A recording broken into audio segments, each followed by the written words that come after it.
अच्छा ये गिरेगा तो नहीं? एक दो नहीं गिरेगा पक्का? नहीं। हाँ प्लीज।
हाँ जी सुनिए, चलिए वेट करते रहेंगे तो। ये बताइए कहाँ तक पढ़ा दिया था, क्या चल रहा था? खिलजी की बाजार नीति हो गई थी, सैन्य स्थापना की बात करनी थी ना, सैन्य नीति की। चलिए ठीक है, तो खिलजी की सैन्य नीति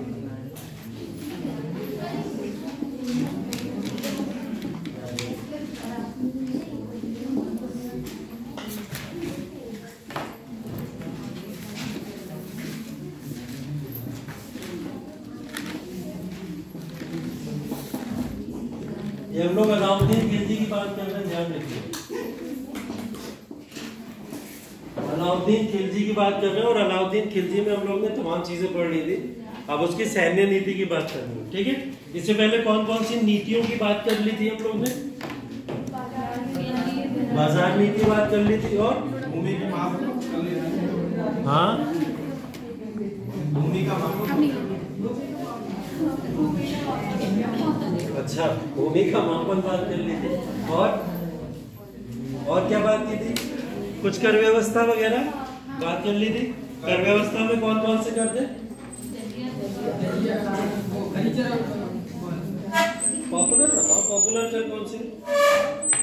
जो इस समय अलाउद्दीन खिलजी के समय काल के अंदर लोगों के ऊपर उसने अलग से इम्प्लीमेंट किए थे। चराई, हाँ, घरी और चराई कर जो बोला जाता है उसको, और घरई को बोला जाता था जो घर के ऊपर लगने वाला कर था। चराई को बोला जाता था जब आप अपने जानवर चराने जाते थे तो उसके ऊपर जो भी कर लगता था वो चराई कहलाता था, ठीक है। अब बात करते हैं हम लोग इनकी सैन्य व्यवस्था। देखो अलाउद्दीन खिलजी को जाना ही जाता है उसकी सैन्य शक्तियों के भरोसे। मैंने पहले भी आपको बताया था, एक ऐसा शासक है जो बिल्कुल नहीं घबराता है, चाहे वो आप ईस्ट में जाएं, वेस्ट में जाएं, नॉर्थ में जाएं, साउथ में जाएं, किसी भी जगह पे वो इस चीज को लेके बिल्कुल नहीं घबरा रहा है कि अटैक करना है। इवन मंगोलों के अटैक से लोग डरा करते थे और वो मंगोलों पे जाके अटैक करता था। एक ऐसा व्यक्ति जिसने अपनी आर्मी खुद बनाई थी, स्वयं बनाई थी।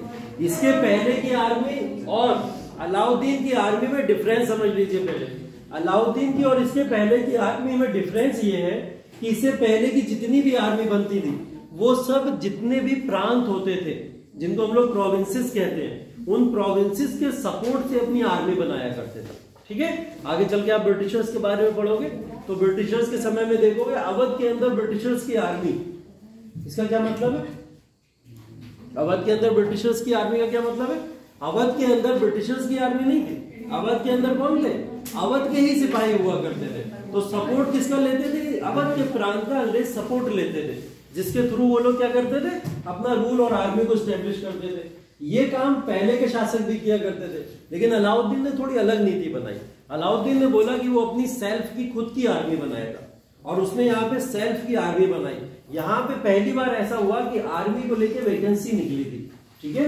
आज के समय में जैसे वैकेंसीज पढ़ते हैं आप लोग, जो नहीं निकलती हैं आजकल, तो पहले क्या हुआ था, इस समय में यहाँ पे वैकेंसी निकली, ठीक है।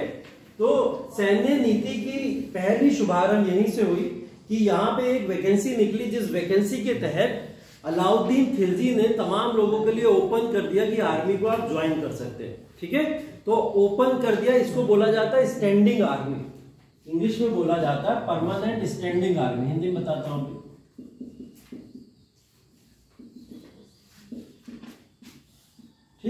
इसको बोला जाता है स्थायी सेना। ठीक है, अब स्थायी सेना का मतलब क्या है? ये प्रोविंस वाले नहीं है कि अगर किसी प्रोविंस से हमारा कोई मसला हो गया तो वो अपनी आर्मी लेके हट जाएगा, ऐसा कुछ नहीं है। ये वो आर्मी है जो केंद्र की सत्ता के अंतर्गत बनाई गई हो, और ये आर्मी कभी भी आपसे नहीं हटेगी जब तक अलाउद्दीन खुद ना निकाल दे। तो इसको बोला जाता था स्थायी सेना। स्थायी सेना को कैसे भर्ती किया गया था? वैकेंसी निकली थी बकायदा पूरी, और उसके थ्रू इनको पूरी आर्मी को भर्ती किया गया था। तो इसकी आर्मी की एक सबसे बड़ी खासियत यही थी जिसको परमानेंट स्टैंडिंग आर्मी बोला जाता है। ठीक है, दूसरी चीज देखिए, कंपोजिशन ऑफ आर्मी।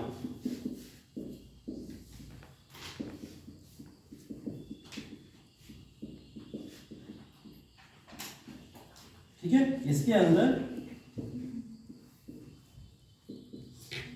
सेना की बनावट कह सकते हो कि किस तरीके से सेना को इसने बनाया था। ठीक है, या सेना का किस तरीका का प्रारूप था, तो उसको हम लोग कंपोजिशन के फॉर्म में पढ़ सकते हैं। बोला जाता है अलाउद्दीन बर्नी का नाम आप लोग ने सुना? बर्नी एक राइटर थे बहुत बड़े उस समय में, इनके समय में। ठीक है, तो जियाउद्दीन बर्नी ने एक बात लिखी थी, ये बात लिखी थी कि 4,75,000 यहाँ पे इसके पास में सिर्फ और सिर्फ घुड़सवार थे। कितने? 4,75,000 सिर्फ और सिर्फ घुड़सवार हुआ करते थे।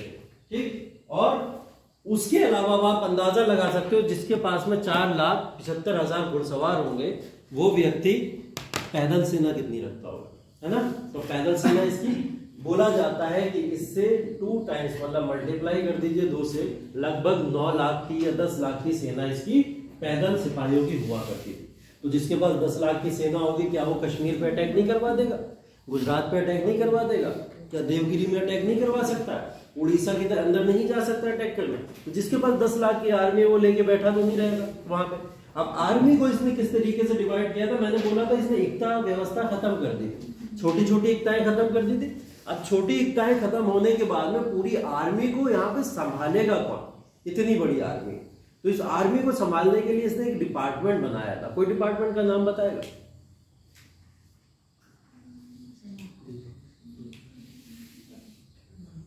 एक सैन्य दल के लिए कि सैन्य दल को कौन संभालेगा, उस दल के लिए इसने एक डिपार्टमेंट बनाया। और उस दीवाने आरिज बोला जाता है या अर्ज बोल सकते हो आप। ठीक है, उसके अंदर एक पोस्ट इसने डिजाइन की जिसको बोला जाता है आरिज मुमालिक। ये सब लिख लीजिए, आरिज मुमालिक। और ये डिपार्टमेंट कौन सा है? दीवाने अर्ज। दीवाने अर्ज का चीफ हुआ करता था आरिज मुमालिक। ठीक है, दीवाने अर्ज डिपार्टमेंट किसके द्वारा बनाया गया? अलाउद्दीन खिलजी के द्वारा बनाया गया।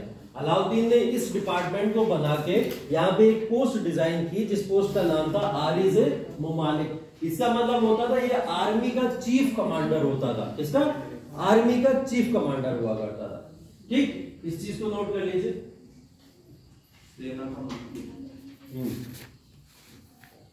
ऑटोक्रेसी का मतलब समझते हैं आप लोग? ऑटोक्रेसी हिंदी रूपांतरण क्या है इसका?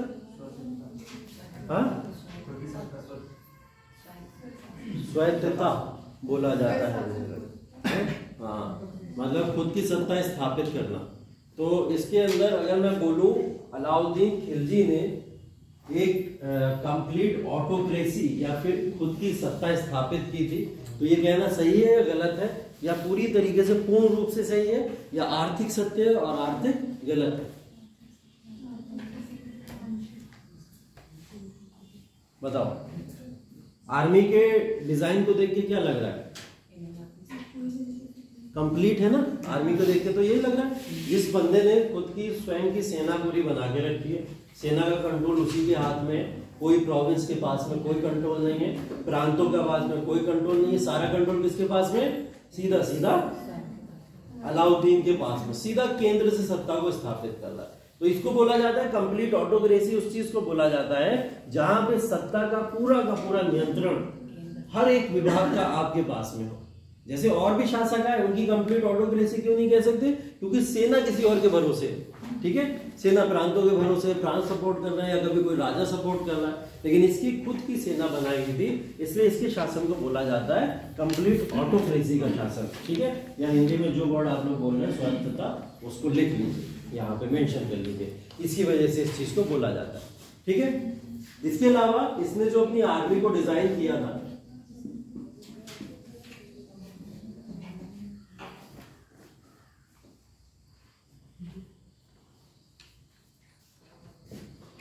ठीक है, सेना का वेतन, हाँ, ये कैसा होता था, कैश होता था, मतलब नगद हुआ करता था पूरी तरीके से।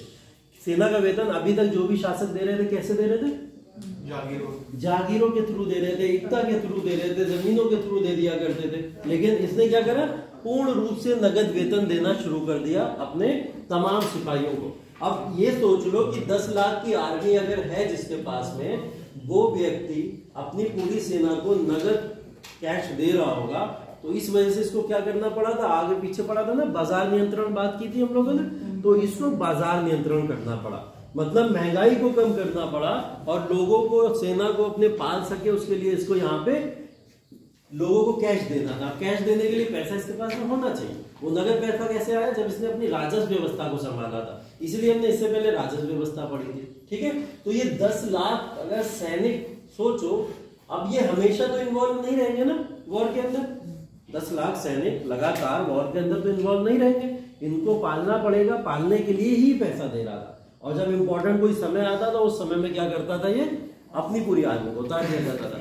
इसलिए आप अलाउद्दीन के जितने भी कैंपेन पढ़ोगे, चाहे गुजरात का पढ़ोगे, चाहे फिर आप देवगिरी का पढ़ोगे, हर कैंपेन के अंदर दिखेगा कि मलिक कफूर है कहीं पे, जफर खान है कहीं पे, ये लोग क्या कर रहे हैं, बहुत सारा सोना लूट के लेके चले आ जाते थे, ठीक है, बहुत सारा सोना लूट के लेके चले आते थे। अच्छा, लूटी हुई प्रॉपर्टी को क्या बोला जाता है,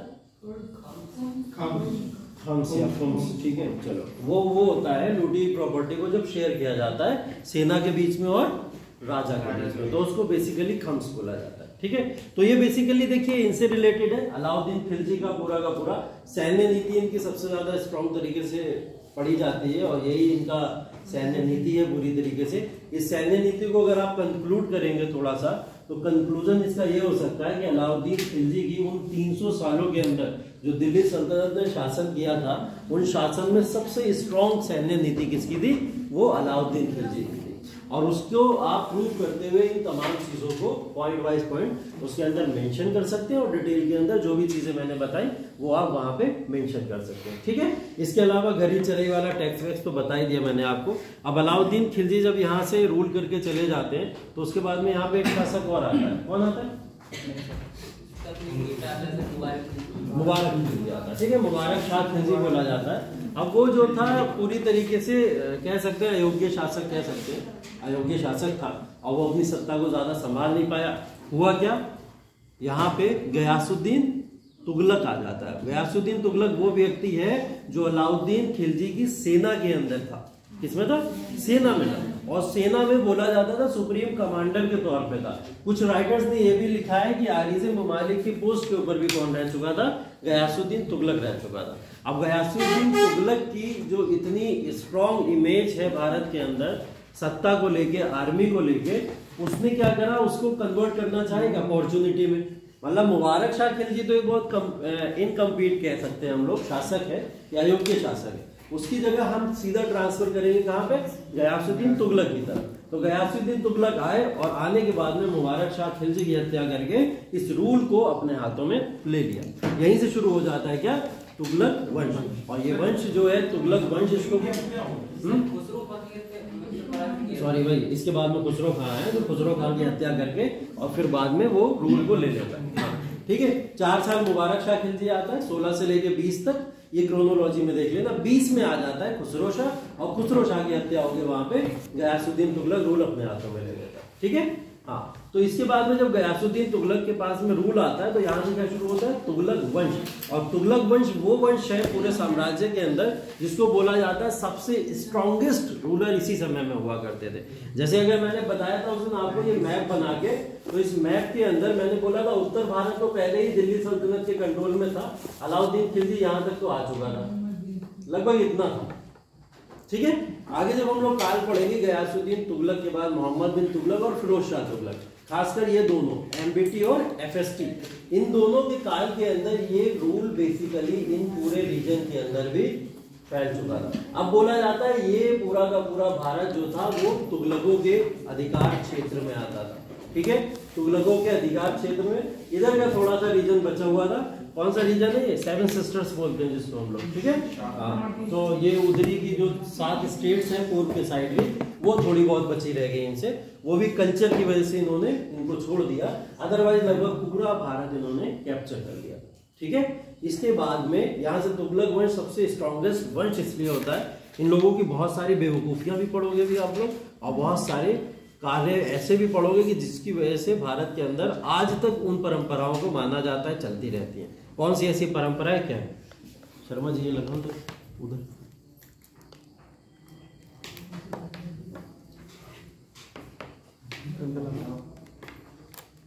उधर उधर क्या देख रहा, तुम भी लगाते हो बीच में से।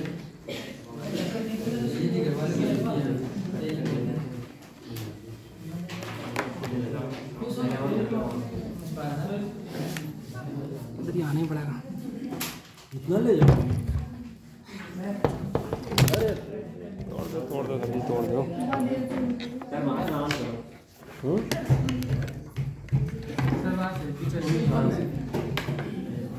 कौन सा वाला फोन भी तो बहुत भारी है जी।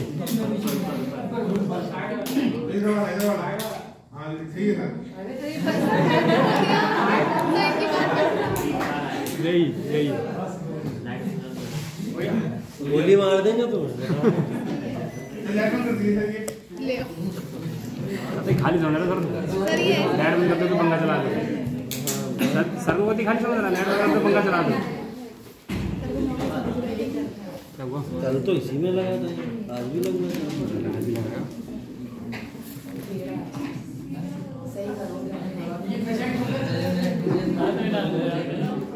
सही से गाना सही।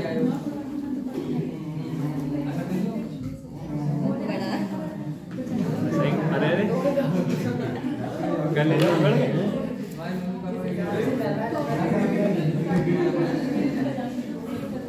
रहन दे यार, अंदर तो जरा ध्यान नहीं हो रहा क्या करो जिंदगी ठीक है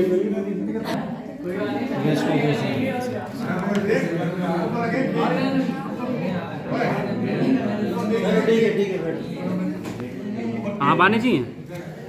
नहीं, हम क्यों आने? तो हम आ जाए फिर क्या करें बताओ। अरे इसका डस्टर पता है किसी को? डस्टर का मतलब भी नहीं, इसमें कपड़े काम है। कपड़े काम है नहीं यार, तुम रहने दो। जी हाथ में आप बैठ जाओ। हम बोल रहे हैं तो बैठ जाओ, तुम तोड़ दोगे उसे। नहीं वो सही कर देगा।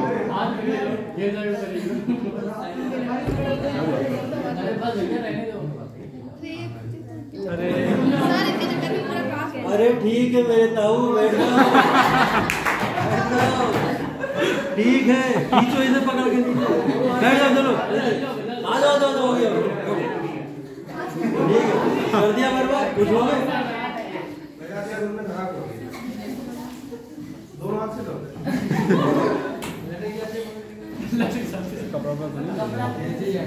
चलो कोई बात नहीं, हो जाएगा।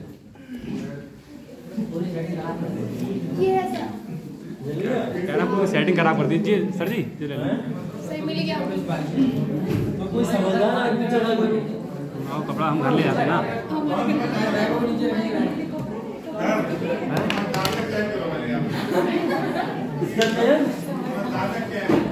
तुम हट जाओ, बाकी ना सर से भिगो लो जल्दी। पानी की मात्रा कम है इसमें।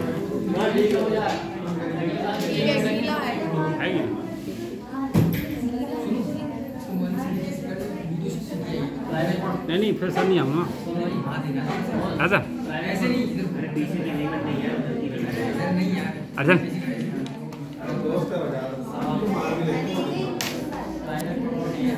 चलो देखो, तुगलक राजवंश है, इसके ये इंपॉर्टेंट शासक अगेन फिर हमको सारे नहीं पढ़ने, ठीक है, थोड़ा सा पढ़ लेते हैं गयासुद्दीन तुगलक के बारे में। उसके बाद ये दोनों बहुत इंपॉर्टेंट शासक है, मोहम्मद बिन तुगलक और फिरोज शाह तुगलक, इन दोनों के बारे में पढ़ना है हमको।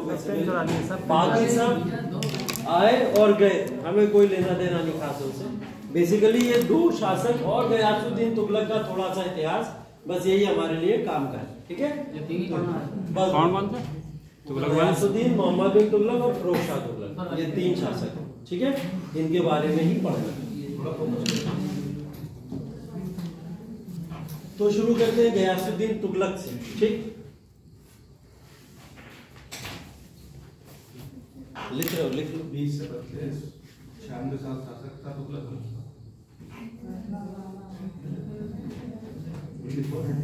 नोट मिल जाएंगे आप, तो हमारे साथ चलोगे वापस? हमारे साथ तो चलोगे? 11 नंबर सवारी तैयार है, 11 नंबर सवारी 11 नंबर नहीं आएगी नहीं है बेटा, बहुत प्रचलित और पुरानी प्रणाली है 11 नंबर। आगे माधव द्वारा परंपरा पद्धति चली आई है। तुम जब से हो? और बहुत पुरानी तब से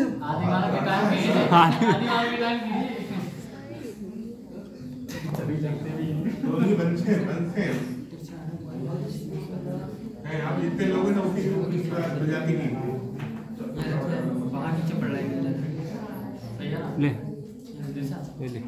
पहले ये तुगलक राजवंश मैंने कब से कब तक बताया था, एक बार डेट बताओ जल्दी। 1320 से 1414। सीधा करो ना, 1320 से 1414, यहाँ 1412 लिखा है। हाँ सीधा कोई दिक्कत नहीं, ऊपर नहीं होता, ऊपर इतिहास 2 साल गैप कर दो भैया। नहीं सर कर ऊपर बताओ क्या है ये 2 साल का गैप? 1300 होगा ऊंचा, ये सही है यहाँ पे इस हाँ सही थोड़ा सा 1412 के बाद 2 साल का तुम इधर बैठो, सुनो 1412 से 1414 नहीं लिखा है, शासनकाल तो यहाँ तक था ना। अंतिम 2 सालों में इनके पास मतलब योग्य उत्तराधिकारी नहीं रहेगा, योग्य उत्तराधिकारी नहीं है, तो 2 साल की गति खाली पड़ी है। 90 लेंगे। फिर लोधी वंश 2 साल बाद आया, सांस लेके आराम से, चलो ठीक है। अभी इंग्लिश आती है सर 1414 में खिजर दौलत खान ने खिजर खान को पराजित कर नहीं, दिया, आती होंगी अपने अपने का, तो वो उसने फिर दिल्ली में अपना परिचय अपने अपना दिया प्लीज। अच्छा, वो पढ़ी है सिंधु घाटी सभ्यता, सिंधु घाटी सभ्यता को जब हम लोग पढ़ते हैं तो बेसिकली जो इरा माना जाता है 2350 से 1750, ठीक है, अकॉर्डिंग टू एनसीईआरटी, ठीक है। वैसे कुछ लोगों ने उसको 2500 से 1800 भी लिखा हुआ है, ठीक, लेकिन 2350 से 1750 इरा माना जाता है। 1750 से 1500 ईस्वी तक 250 साल का गैप दिखता है, क्योंकि सिंधु घाटी सभ्यता के बाद में वैदिक सभ्यता पढ़ते हैं हम लोग, ठीक है।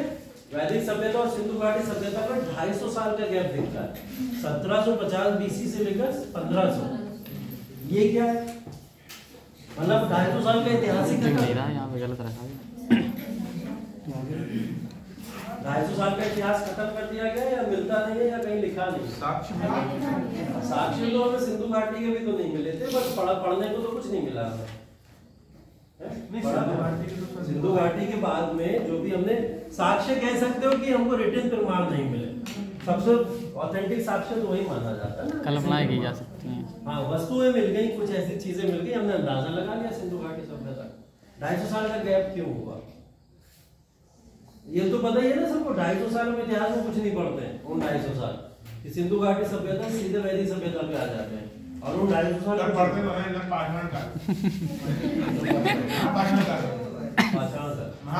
महाभाषा ये सिंधु घाटी सभ्यता की बात कर रहे हैं वो, दक्षिण भारत का, तो उत्तर भारत छोड़ के दक्षिण भारत पढ़ेंगे हम 250 साल।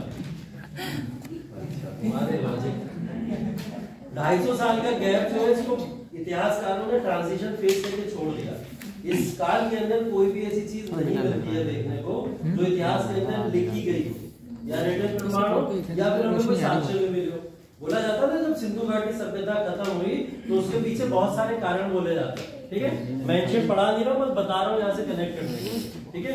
सिंधु घाटी सभ्यता जब समाप्त हुई, बोला जाता है बाढ़ आ गई उससे समाप्त हो गई। कुछ लोगों ने बोला कि हो सकता है कोई क्लाइमेट चेंज हुआ हो, कोई ऋतु परिवर्तन हुई उसकी वजह से हो गया, या फिर कोई ना कोई अटैक या फिर आर्यंस ने अटैक कर दिया या कुछ ऐसा बोला जाता है, ठीक। तो अगर ऐसा बोला जाता है तो 1750 में तुरंत वैदिक सभ्यता आ जाती और 1750 से हम लोग शुरू कर देते, लेकिन हम लोग 1500 से पढ़ते हैं। ये 250 साल इतिहास में बोला है ट्रांजिशन फेज है।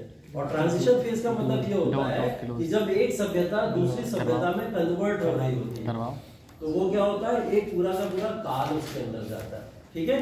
तो ये 250 साल का गैप ये नहीं है कि इतिहास ने इसके बारे में कुछ बताया नहीं। इतिहास को इसके बारे में कोई सटीक जानकारी इसलिए नहीं मिली क्योंकि सिंधु घाटी सभ्यता के लोग कन्वर्ट किसमें हो रहे थे, वैदिक सभ्यता में कन्वर्ट हो रहे थे। बहुत सारे लोग द्रविड़ लोग होते थे उस समय, आपने सुना होगा सिंधु घाटी सभ्यता में बोले जाने वाले लोग, वो धीरे धीरे आर्यंस में कन्वर्ट होना शुरू हो गए, बहुत सारे लोग। और कई लोगों ने बोला वही लोग आर्यंस थे सिंधु घाटी सभ्यता के, जिन्होंने आगे चल के सिंधु घाटी सभ्यता से वैदिक सभ्यता क्रिएट कर दी, ऐसा बोला जाता है। तो ये 250 साल का गैप यहाँ पे समझ नहीं आता है, बहुत कंफ्यूजन है इसमें। जब पढ़ोगे तो इस पे क्वेश्चन जरूर करना, लेकिन यहाँ का गैप समझ आता है। यहाँ का गैप इसलिए समझ आता है क्योंकि ये 2 साल का जो गैप है यहाँ पे 1412 के अंदर, यहाँ पे अगला वंश कौन आने वाला है, सैयद वंश आने वाला है। सैयद वंश के आने से पहले 2 साल दिल्ली की गद्दी खाली पड़ी रही, ऐसा बोला जाता है। हालांकि ऐसा था नहीं, 2 साल तक वहां पे कोई साम्राज्य का शासन नहीं था। हम लोग कह सकते हैं कि ये 2 साल वो ट्रांजिशन फेज है जिसमें एक सल्तनत से सत्ता कहां जा रही है, दूसरी सल्तनत पे जा रही है, और उसी को चेंज होने में 2 साल लग गए। 2 साल का परिवर्तन यहाँ पे देखने को मिलता है। तो 1412 से लेकर 1414 तक ये 2 साल लगे थे सैयद वंश को यहाँ पे अपनी गद्दी स्थापित करने में। अभी बहुत ही अच्छे तरीके से आपको समझ भी आएगा आगे चल के कि ये 2 साल के गैप में हो क्या रहा है। 1412 में ही ये खत्म हो गया तुगलक वंश, लेकिन जो 2 साल का बीच का गैप है, ये गैप के अंदर कोई इधर से आ जा रहा है गद्दी पे बैठ जा रहा है, कोई उधर से आ जा रहा है गद्दी पे बैठ जा रहा है। एक्चुअल में ये गद्दी खाली पड़ी और इस गद्दी के ऊपर जो भी आ रहा है आके बैठ जा रहा है। इसका रीजन क्या है, जैसे भी इन्होंने बताया था, तैमूर का अटैक हुआ था, ठीक है। तैमूर का अटैक यहाँ पे नहीं हुआ था, बहुत पहले हो चुका था, लेकिन उसका एक डर था।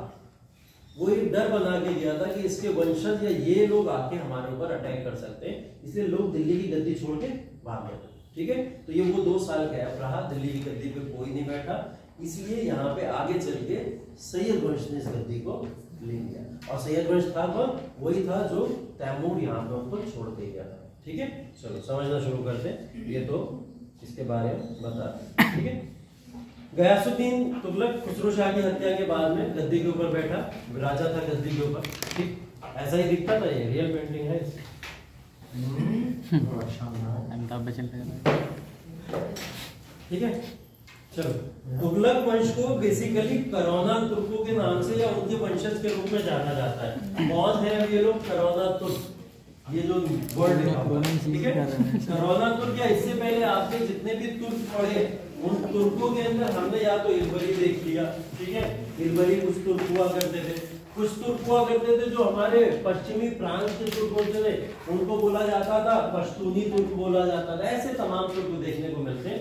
इनकी जाति जो थी वो करोना तुर्क थे, और करोना तुर्क जो हुआ करते थे वो अगेन फिर कौन होते थे, अमीर वर्गों में हुआ करते थे। अभी बीच में कौन सा पड़ा, खिलजी वंश। मैंने क्या बोला, जनजाति थी एक तरीके से जो यहाँ पे सरवाइव करने के लिए, तभी हम उसको खिलजी क्रांति भी पढ़ते हैं। ये वो तुर्क है जो ऑलरेडी अमीर है, ठीक है। अब इन्होंने अपनी सल्तनत को यहाँ एस्टेब्लिश करने में इनको कोई परेशानी नहीं है। हाईलाइट करके एक चीज लिखी हुई है, जौना खान, किसको बोला जाता है, मोहम्मद बिन तुगलक को बोला जाता है। इसने जौना खान को वारंगल भेजा था। वारंगल कहाँ था, कहाँ पढ़े थे लोग,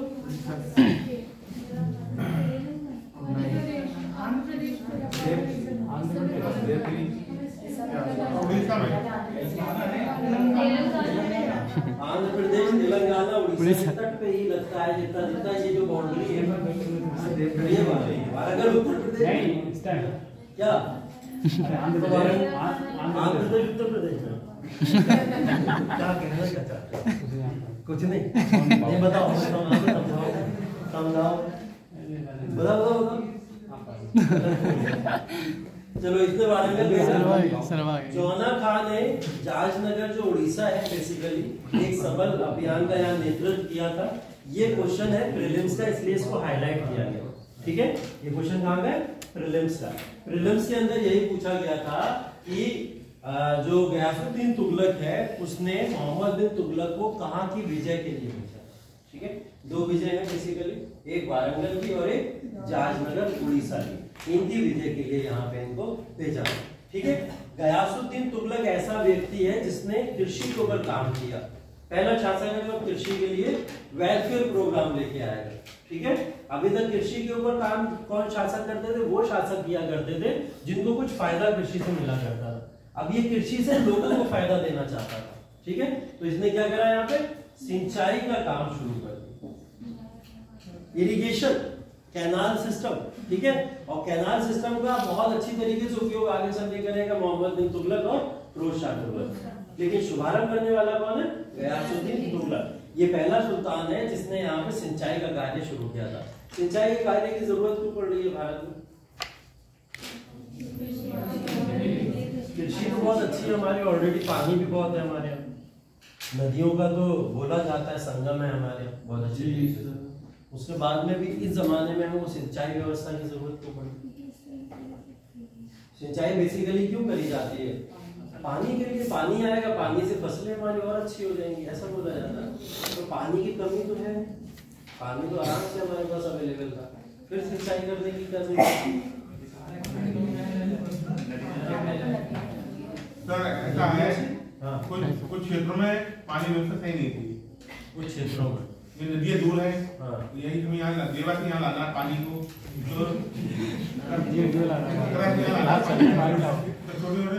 चौके बना के पानी यहाँ लाएंगे, खेतों तक पहुँचेंगे पानी। कुआं जाता है प्यासे के और कोई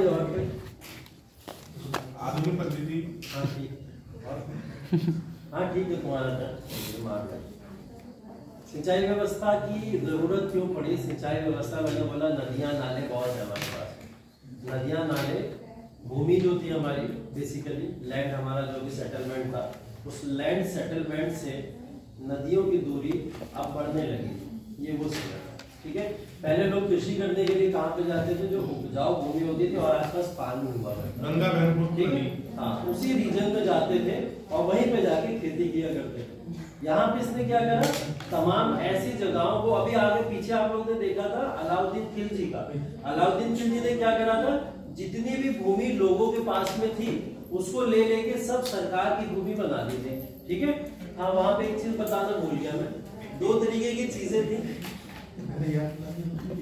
एक था मिल्क और एक होता है वक्फ।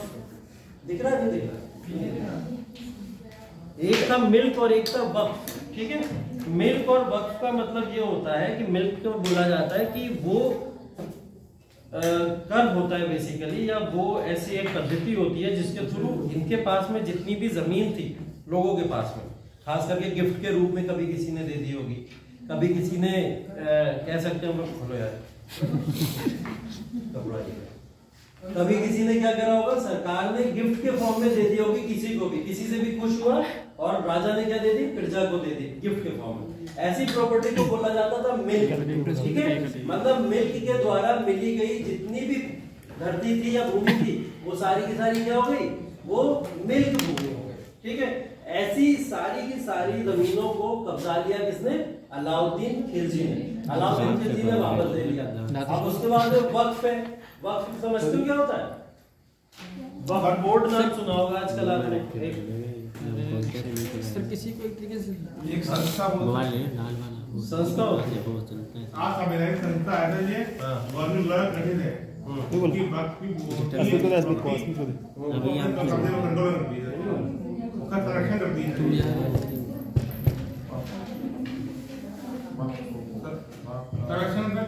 वक्फ बोर्ड होता है, काय के लिए होता है? भूमि संरक्षण।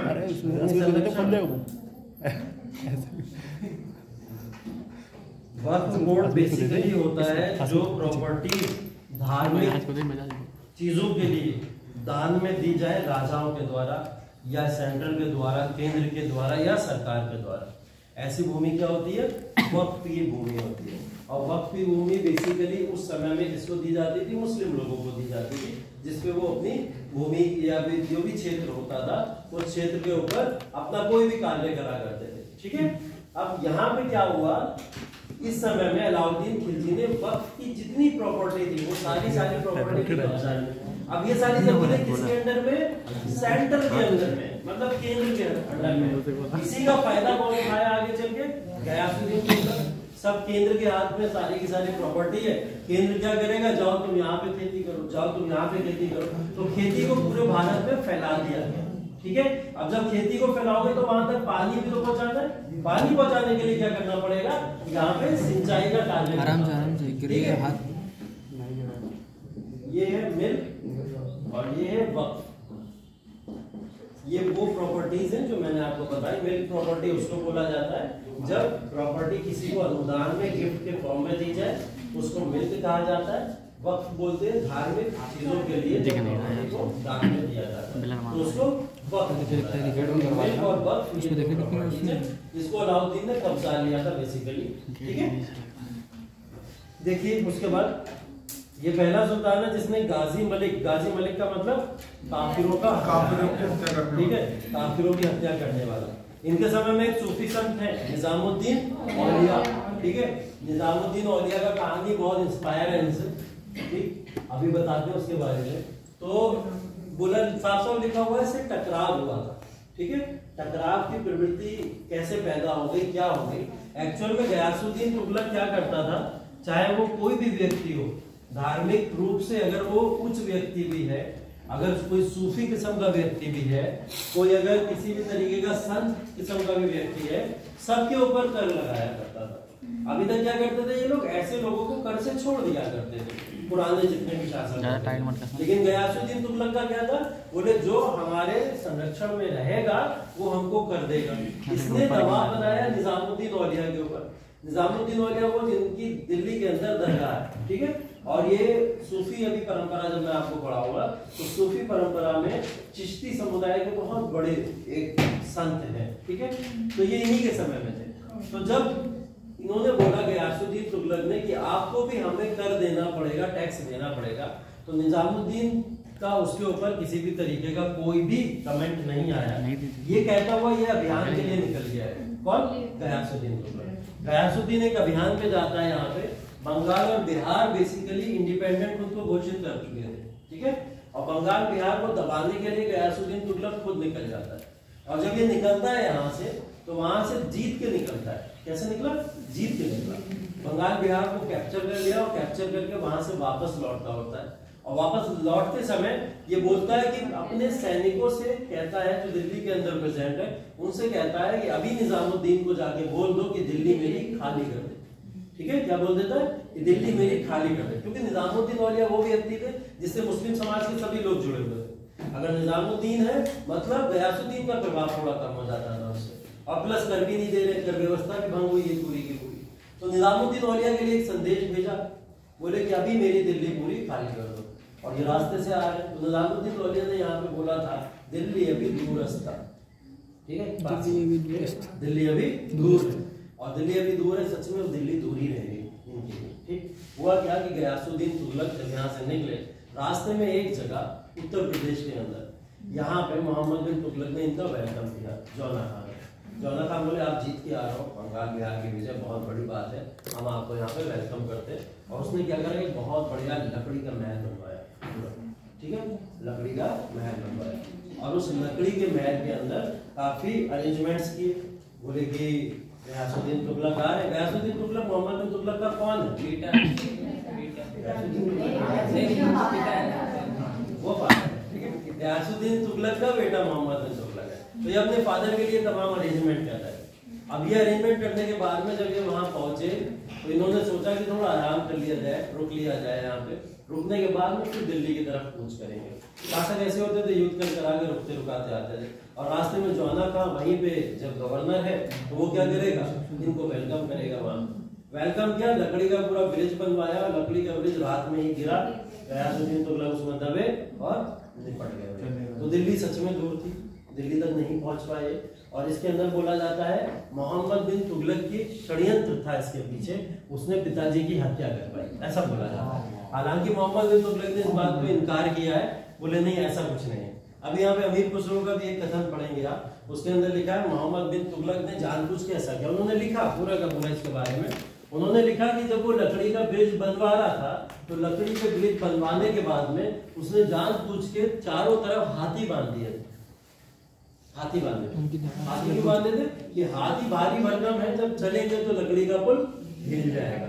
ठीक है, तो ऐसा बोला अमीर खुसरो ने बोले। और जब वो अंदर आराम कर रहे थे उसी समय उन्होंने क्या करा, उन हाथियों के लिए धुआं छोड़ दिया, और जब धुआं छोड़ा हाथियों ने भगदड़ मचा दी, और जब भगदड़ मची तब वो ब्रिज पूरा गिर गया। ठीक है, कुछ लोगों ने इसको नेचुरल कैलेमिटी भी बताया कि हो सकता है कि कहीं ना कहीं अपने आप ही ब्रिज गिर गया होगा, है ना। तो कुछ लोगों ने नेचुरल भी बताया, कुछ लोगों ने बोला निजामुद्दीन औलिया का शाप था, इनको शाप मिला था कि ये दिल्ली आ ही नहीं पाएंगे वापस, इस वजह से ऐसा हुआ। तो बहुत कथन है, लेकिन अमीर खुसरो का कथन सबसे सटीक माना जाता है, क्योंकि अमीर खुसरो ने यहाँ पे ये भविष्यवाणी भी पहले की थी, इस चीज को बताया भी था कि मोहम्मद बिन तुगलक गयासुद्दीन तुगलक से गद्दी बहुत जल्द ले लेगा। ठीक है, तो इस बात को लेकर सबसे सटीक माना जाता है। अमीर खुसरो की बात हुई है तो अमीर खुसरो के बारे में देख लो, इनकी कुछ जीवनियां हैं और कुछ किताबें हैं, बहुत पूछी जाती है एग्जाम के अंदर, ये बार बार आपके एग्जाम में आती है, इनको चाहो तो आप नोट कर लो। ठीक है, इनके महत्वपूर्ण कार्य हैं ये 4 कार्य हैं इस तरीके के, ये क्वेश्चन आते हैं इससे रिलेटेड। ठीक है, अभी मैंने आपसे पूछा था ना आरओ का एग्जाम कौन कौन देगा, तो अगर आप लोग आरओ का एग्जाम दे रहे हो तो ये कुछ कृतियां जो हैं वो आपके इंपॉर्टेंट काम आ जाती है, क्योंकि फैक्चुअल चीजें मिलाने के लिए आ जाती है कभी कभी। ठीक, और अगर आप नहीं भी दे रहे हो तब भी ये आपके काम आएंगी। क्यों काम आएंगी? क्योंकि एक बार क्वेश्चन पूछा गया था मेंस में, तूतीय हिंद कौन है? अमीर खुसरो को बोला जाता है। तूतीय हिंद की उपाधि लेने वाले अमीर खुसरो के महत्वपूर्ण कार्यों की व्याख्या कीजिए। ठीक है, ये क्वेश्चन आया था इससे रिलेटेड। आप उनके महत्वपूर्ण कार्य में ये कार्य तो लिखेंगे ही लिखेंगे, साथ साथ में वो जिस सल्तनत काल के अंदर रहे हैं, जिस समय काल में रहे हैं, उस काल की कुछ व्याख्या सुल्तानों के बारे में भी वहां पे करेंगे। इन्होंने इन सुल्तानों के लिए ये चीजें लिखी।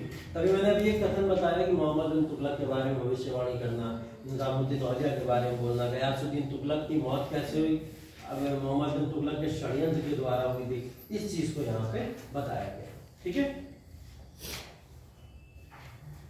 यामीन उद्दीन मोहम्मद हसन, ठीक है, ये नाम है बेसिकली इनका, पॉपुलर हो गए थे ये अमीर खुसरो के नाम से। इनकी बहुत कृतियां मिलेंगी निजामुद्दीन से रिलेटेड। ठीक है, बहुत सारे संगीत भी मिलेंगे जो इन्होंने लिखे उस समय में। भारत के अंदर बोला जाता है संगीत का अगर कोई इन्वेंशन किया था तो वो अमीर खुसरो के द्वारा किया गया था। कौन से यंत्र थे? तबला और सितार। तबला और सितार का भी इन्होंने ही यहाँ पे स्टार्ट किया था। ठीक है,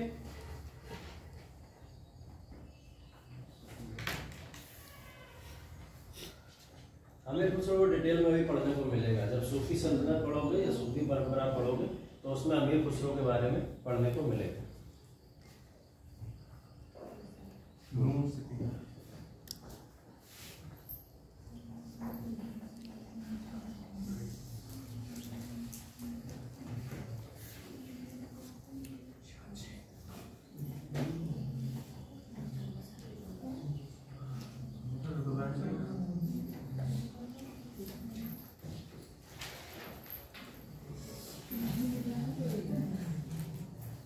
इस साल कौन कौन यूपीएससी दे रहे हैं?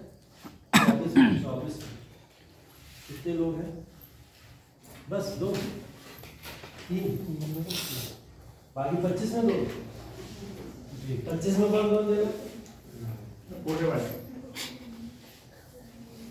24 में 25 में 26 वाले भी कुछ 28 वाले तो हैं। कुछ लोगों के हाथ उठे नहीं ना, तुम्हारा पीसीएस का है तो पहले पीसीएस बन जाओ फिर वो अच्छा। और कोई है 25 24 वाला? 26 में है क्या कोई? 30 वाला कौन? हसमिन बोलो ना। 30 वाले और मिल गया। अच्छा 27 में छोटे बेटे हैं, क्यों हो गया? छोटे हैं। सर अभी 16 16 साल है अभी, 16 साल है अभी। कितनी उम्र हो गई? अरे 18.5 बहुत टाइम हमसे भी छोटे। लंबाई एनसीईआरटी बोर्ड के पीले भी बहुत टाइम है। सर सभी से दूसरा भैया पहले कभी क्लास कम कर रहा हूँ उन्होंने थर्ड क्लास से ही स्टार्ट कर दिया बच्चे हैं। नहीं ठीक है हाँ? एनडीए में चलो ठीक है। और इसके अलावा आईएएस के अलावा पीसीएस आरओ देने वाले वो तो इसी साल देने वाले होंगे सब, है ना? देखो पीसीएस आरओ जो लोग भी दे रहे हो वो लोग इस बात को ध्यान रखना बहुत अच्छे से कि इसका पैटर्न पीसीएस से बहुत अलग है आरओ का। अगर आप आरओ पीसीएस समझ के दोगे तो ये क्वालिफाई नहीं होगा। तो ग्रुप बी समझ के देंगे तो तुम देना ही मत, तुम्हें देने की जरूरत नहीं। सर ग्रुप डी समझ के मुझे लगता है कि 60-70% पास कर ले। नहीं फिर तो पैट दे तो रहा है। टाइट है। नहीं आती है 40-50। तो आरओ के एग्जाम को जब भी देना है इसके अंदर क्वेश्चन देखना हमेशा कॉमन होते हैं कथन वाले, ठीक है? बहुत क्वेश्चन पूछता है कथन वाला। तो ये कथन वाला जो लेवल है ये आईएएस का है। आईएएस के पेपर को अगर आप कायदे से सॉल्व करोगे ना तो आपको ऐसे क्वेश्चन मिलेंगे, लेकिन वो लोग क्या करते हैं, वो लोग वर्ड या शब्दों के साथ नहीं खेलते। आरओ वाले सीधी सीधी बात करते हैं, लेकिन कथन और जो व्याख्या होती है उसकी उसको बहुत ज्यादा एग्जाम में देते हैं। मतलब पेपर को लेंथी बहुत बनाते हैं, पेपर लेंथी ज्यादा बनाते हैं, टफ कम बनाते हैं। समीक्षा करवाते हैं। हाँ बेसिकली समीक्षा ही करवाते हैं, नाम ही वही है अधिकारी बनने का। तो इसकी तैयारी के लिए जिन लोगों को भी तैयारी करनी है वो लोग अभी ना तो एनसीईआरटी पढ़ना, एनसीईआरटी आपको इस समय खराब कर देगी, इसलिए कर देगी क्योंकि 2 महीने का टाइम भी नहीं बचा है इस एग्जाम को देने के लिए, और 2 महीने के अंडर में आप एनसीईआरटी खत्म भी नहीं कर पाओगे और टाइम भी बर्बाद कर दोगे, ठीक है? अगर आपने प्रीवियस कोई तैयारी कर रखी है उससे रिलेटेड आपके पास में नोट्स होंगे हर सब्जेक्ट के, उन सब्जेक्ट के नोट्स को अच्छे से रिवाइज कर लेना, ठीक है? कोई भी बंदा यहाँ पे ऐसी गलती मत करना कि उठा के ल्यूसेंट पढ़ने बैठ जाओ, ठीक है? बता रहा कुछ हूँ अपवाद है ल्यूसेंट अपवाद नहीं है, सर कुछ आपके लास्ट में अपवाद है। एक तो नहीं हो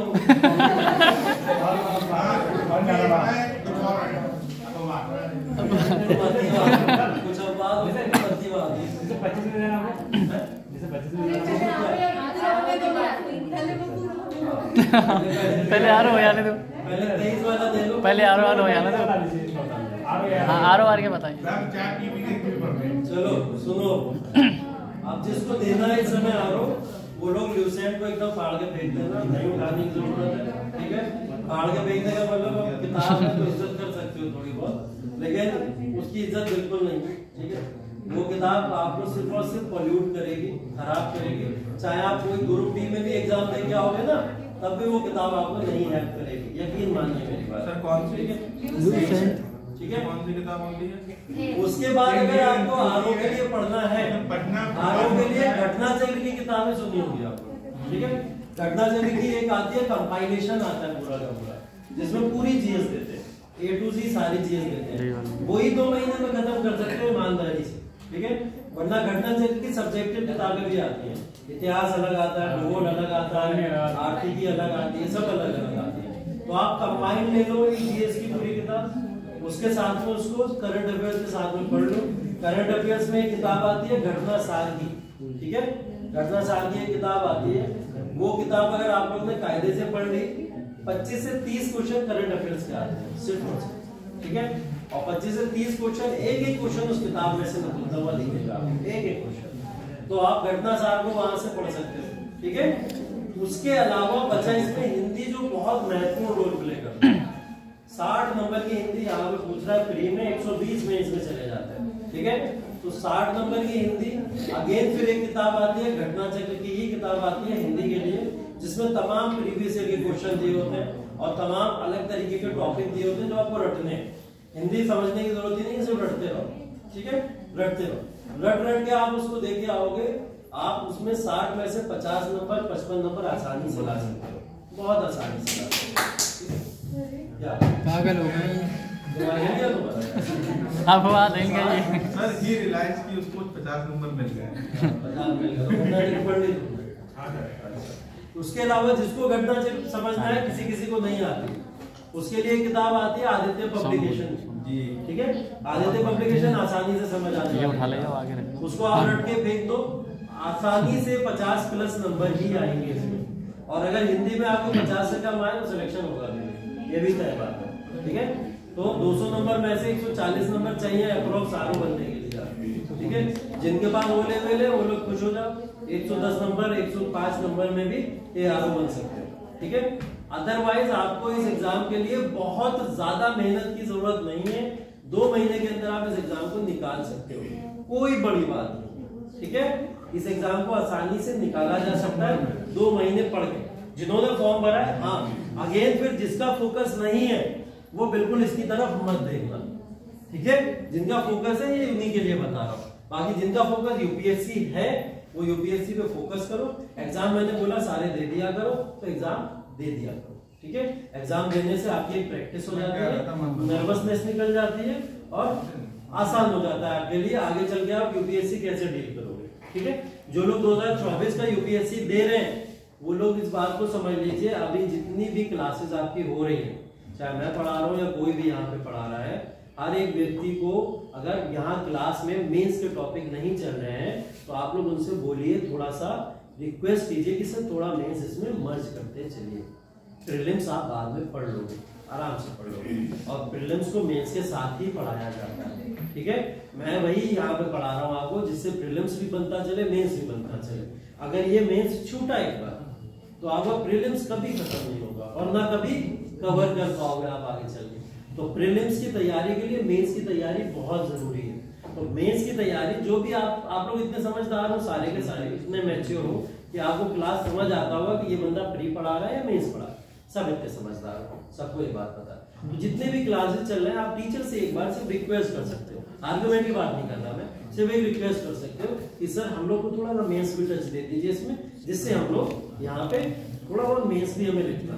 और हर टीचर से कहिए कि वो हर दिन आपको 2-2 क्वेश्चन पर्सनली दे, जिसकी आप आंसर राइटिंग प्रैक्टिस करा करें। 2 क्वेश्चन पर्सनली लिया करिए और चेक कराया करिए। सच बता रहा हूँ, ऐसी अपॉर्चुनिटी मिली हुई है आपको, ये अपॉर्चुनिटी नहीं मिलती है किसी को।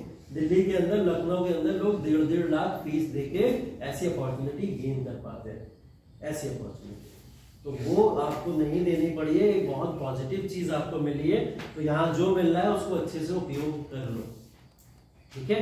मैं दिल्ली के और लखनऊ के तमाम कोचिंग सेंटर से आया हूँ, मैंने पढ़ाया है वहाँ पे, तो मैं जानता हूँ बच्चों का लेवल वहाँ पे क्या होता है, बच्चे किस तरीके से वहाँ प्रिपरेशन करते हैं, और उन बच्चों के ऊपर ध्यान भी नहीं दिया जाता है, बिल्कुल नहीं ध्यान दिया। आप लोग इतने लोग बैठे हुए हो ना, ये कन्वर्सेशन वहाँ पे नहीं हो रहा होता है। वो बंदा आता है, अपना पेमेंट बनाता है, पेमेंट बना के चला जाता है, उसके बाद में ये काम कोचिंग का होता है, ये आंसर राइटिंग प्रैक्टिस कराओ, ये कराओ। अलग से उनके लिए फैकल्टीज रखी जाती हैं जो सिर्फ और सिर्फ प्री लिखे हुए लोग होते हैं, उनको फैकल्टी के फॉर्म में रख लेते हैं और कहते हैं कि आप लोग इन बच्चों की आंसर कॉपी चेक करो।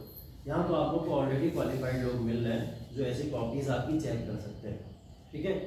सब है यहाँ पे जो कॉपीज आपकी डेली चेक कर सकते हैं। अगर अभी मेंस को आपने स्ट्रॉन्ग कर लिया तो यकीन मानिए कि आगे चल के आपको कोई प्रॉब्लम आनी ही नहीं, मेंस स्ट्रॉन्ग हो गया। इसलिए बार बार बोलता हूँ एनसीईआरटी पढ़ो, इसलिए बार बार बोलता हूँ एनसीईआरटी पढ़ोगे तो बहुत सारी चीजें आप मेंस के अपने पॉइंट ऑफ व्यू से बहुत अच्छा नजरिया बनाते चले जाओगे, लिखने के लिए करते चले जाओगे। और ये भी ध्यान रखना, पढ़ के कुछ नहीं होगा, लिखना बहुत जरूरी है। अगर नहीं लिखोगे, आंसर राइटिंग नहीं करोगे तो फिर बाद में क्या होगा, वहां पता है 20 क्वेश्चन आते हैं लिखने के लिए, टाइम कितना होता है 3 घंटे, ठीक है। 3 घंटे में 20 क्वेश्चन लिखने को आते हैं, और 20 क्वेश्चन वो नहीं होते 25 वर्ड में लिख दो, 150-200 वर्ड में आता है, 250, ठीक है, कभी 250 वर्ड में होता है, ठीक है। और उन क्वेश्चन को 3 घंटे में समेटना मुश्किल है। मैंने खुद जब मेंस दिया था तो मैं बता रहा हूँ, वॉलेनी का स्प्रे मार के दिया है हाथ पे, वॉलेनी का स्प्रे। क्यों? क्योंकि हाथ दुख जाता है, काम नहीं करता है, कभी कभी सुन हो जाता है। वो 3 घंटे सुबह लिखना है और 3 घंटे शाम को लिखना है लगातार। और ये कब लिख पाओगे, जब आप डेली अभी से प्रैक्टिस करना शुरू कर दोगे। अभी प्रैक्टिस नहीं हुई अगर, तो ये बात आप समझ लीजिए प्रीलिम्स निकल भी जाएगा, प्रीलिम्स के बाद में मेंस में बहुत प्रॉब्लम आएगी। एक इंटरव्यू सुना होगा आप लोगों ने, काफी पहले एक सिलेक्शन हुआ था, अर्तिका शुक्ला रैंक नंबर 4 2016, वो वाला बैच है ये जिसमें टीना डावी वाला बैच है जिसकी ये बात है सर 2016 की 2016। तो उसमें इनका सिलेक्शन हुआ था। तो अर्तिका शुक्ला जो थी एमबीबीएस डॉक्टर थी, ठीक है, क्या थी, एमबीबीएस डॉक्टर, और वो डॉक्टर की प्रैक्टिस से यहाँ पे सीधा एंटर की थी यूपीएससी की प्रिपरेशन के लिए। उन्होंने बोला मैं यूपीएससी की प्रिपरेशन में मात्र 6 महीना पहले आई थी, मतलब अगर जून में एग्जाम है तो वो जनवरी में प्रिपरेशन के लिए आई थी, और जनवरी से लेकर जून तक उन्होंने प्रिपरेशन करी, प्री निकाला, मेंस निकाला, इंटरव्यू भी निकाला और टॉप भी किया, रैंक नंबर 4। एकदम झूठी और वाहियात कहानी है, इस पे यकीन मत कीजिए। ये टॉपर्स जो होते हैं, मैं नाम लेके बोल रहा हूँ, ठीक है, मुझे कोई आपत्ति नहीं बोलना है, बहुत जगह बोला है, नाम लेके इसलिए बोल रहा हूँ क्योंकि कुछ लोग गुमराह करते हैं। 6 महीने में यूपीएससी की प्रिपरेशन दिखा के आपको बलगला दिया, आप लोग डटे पड़े हो 6 महीने में हो जाएगा, नहीं होता है, बिल्कुल नहीं होता है, पॉसिबल ही नहीं है। उनका एक बता रहा हूँ मैं आपको, उन्होंने बोला मेरा पेपर नंबर 4 एथिक्स तैयार ही नहीं था जब मैं पेपर देने गया, तो कैसे हुआ, और मैं रो रही थी एग्जाम नाइट में। मैं सुबह एग्जाम देने गई और सबसे ज्यादा नंबर उनके एथिक्स में थे, ठीक है, बचपन में पढ़ लिया। जो लड़की बैकग्राउंड जिसका एमबीबीएस रहा हो, वो एकदम अचानक से आए 8 साल और 6 महीने में प्रिपरेशन करके टॉप कर दे, ये हजम होने वाली बात नहीं है, ठीक है। और ऐसे बहुत सारे टॉपर्स आपको पता होंगे, आप सुनते रहते होंगे, जिनकी ऐसे कथन हैं जो ऐसी बातें करते हैं। तो एक बार आप यूपीएससी में सिलेक्शन हो जाओ, फिर आप कुछ भी कहो, कौन एक बार सिलेक्शन ले लो, जो कहोगे लोग मानेंगे, पूरा जीवन परिचय उतार पूरा जीवन परिचय एक दिन हुआ तैयारी करती हूँ, वो भी मान उसके बाद तो बाजार भी बोलेगा रोज मेहनत करता था, है ना, ये सब बातें सब बोला करती और बढ़ा चढ़ा के बोला करते हैं। तो आप लोग अपनी स्ट्रेटेजी खुद बनाएं, किसी को देख के फॉलो करके चीजों पे यकीन मत करें, ठीक है। अभी एक हिंदी मीडियम के टॉपर थे 2021 या 22 में, रवि कुमार शाह, वो बहुत जेन्युइन पर्सन है, बहुत जेन्युइन पर्सन है। जब आप उसको सुनोगे के बारे में, वो बोलेगा इस बात को कि मुझे 4 से 5 साल लगे, वो बताता है, और 4 से 5 साल की जर्नी भी बताई है उसने, क्यों लगे, क्या प्रॉब्लम आई, कैसे डील किया मैंने। पहले साल को सिलेबस ही नहीं समझ आता कि सिलेबस है क्या पढ़ना है सारे एग्जाम के अंदर, और पहले साल सिलेबस भी समझ आ गया तो अगले साल आप सब पढ़ना सीखे, कुछ नहीं छोड़ते, क्योंकि अब समझ आ गया तो चलो सब पढ़ते। फिर एक क्रेज आता है अंदर से, 2 साल आप सिर्फ सिलेबस पे ही अटके हुए, तीसरे साल समझ आता है ये तो नहीं पढ़ना था, ये ज्यादा पढ़ लिया वही आ गया एग्जाम के अंदर, मतलब ज्यादा पढ़े वही नहीं आया एग्जाम के, कम वाला आ गया। फिर क्या करते हो आप, स्ट्रेटेजाइज करते हो कि चलो ये चीजों को बाइफरकेट करते हैं, इन्हीं में से पढ़ते हैं, और फिर क्या होता है, आप छोटी छोटी चीजों को छांटते हो, बीनते हो, नोट्स बनाते हो, मेहनत करते हो, वो करते हो। 3 साल गुजर गए, घर से प्रेशर आता, शादी कर लो बिटिया, ठीक, 3 साल तो हो चुके तैयारी करते, कब तक तैयारी करते, बेटों में प्रेशर आता, चलो जॉब करो कहीं ना कहीं, खेती करो, है ना, जॉब शादी वादी वाला कौन करेगा कुछ बने नहीं हो, करेगा ऐसे तो घंटे कर ही लोगे, यही कहेंगे खेती करो आगे, बात होएगा नहीं तुमसे कुछ। स्टैंडर्ड जो है वो क्रिएट नहीं कर पाओगे साथ में, है ना। तो एक स्टैंडर्ड बनाने के लिए एक अपॉर्चुनिटी ग्रैब करनी बहुत जरूरी है। तो 3 साल 3.5 साल इसमें गुजर गए, और गुजरने के बाद में अभी भी समझ नहीं आया कि एग्जाम कैसे क्वालिफाई होगा। ये पता किसके साथ होता है, जो बच्चे खुद सेल्फ गाइडेंस लेकर ये हम सेल्फ कर लेंगे, सब कुछ करते हैं।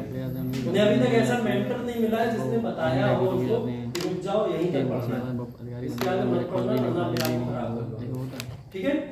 वो मेंटर नहीं मिला, अगर वो मिल जाता शायद फर्स्ट ईयर में सिलेबस समझ आ गया होता, फर्स्ट ईयर में बाइफरकेट कर लेते कि इतना पोर्शन पढ़ना है, इसी पे मेहनत करनी है, और इसके लिए ये सोर्सेस पढ़ने हैं, फर्स्ट ईयर में ही समझ आ चुका होता। लेकिन उसके लिए उस बच्चे को 3 साल, अब 3 साल बाद वो थक आ के या तो दिल्ली जाएगा या लखनऊ जाएगा, और दिल्ली लखनऊ जब जाएगा तो क्या होगा, लुट के आएगा, ठीक है। नहीं सर, लेकिन ये तथ्य भी है, लोग कहते हैं कि हमने सेल्फ स्टडी से करा, तो ये सब मैं समझता हूँ कि ये झूठ है, ये सत्य है ही नहीं। क्योंकि सर बिना कोचिंग के या बिना किसी गाइडेंस के आप यूपीएससी को आप सिलेबस को नहीं समझ। कोचिंग तो नहीं कहूँगा कि कोचिंग जरूरी है, लेकिन हाँ गाइडेंस बहुत जरूरी है। आपके पास ऐसा कोई व्यक्ति होना चाहिए एटलीस्ट इस पूरी प्रिपरेशन के दौरान, मतलब पूरी प्रिपरेशन बता रहा हूँ मैं, डे 1 से लेकर उस डे तक जब तक आपको रिजल्ट ना दिख जाए। सर इसी बात को बोलता हूँ, गाइडेंस। सर कौन इतना खाली बैठा है जो केवल आपको गाइडेंस देगा? इसका मतलब वो कोचिंग ही है ना, माध्यम तो सर कोचिंग ही कर रहा है। देखो जैसे आपको योजना मिली है, ठीक है, तो सर एक माध्यम ही तो है कोचिंग का हमारा। हाँ, इसको आप कह सकते हो एक योजना। मेरा मतलब है कोचिंग पैसा बर्बाद करना का मतलब नहीं होता है, लोग उसको वही समझ लेते हैं। नहीं, हम पैसा देंगे जाके कोचिंग करेंगे तब जाके हमें कोई फायदा होगा। 3 साल जब बर्बाद। इसीलिए मैं इसकी इम्पोर्टेंस बता रहा हूँ कितनी है।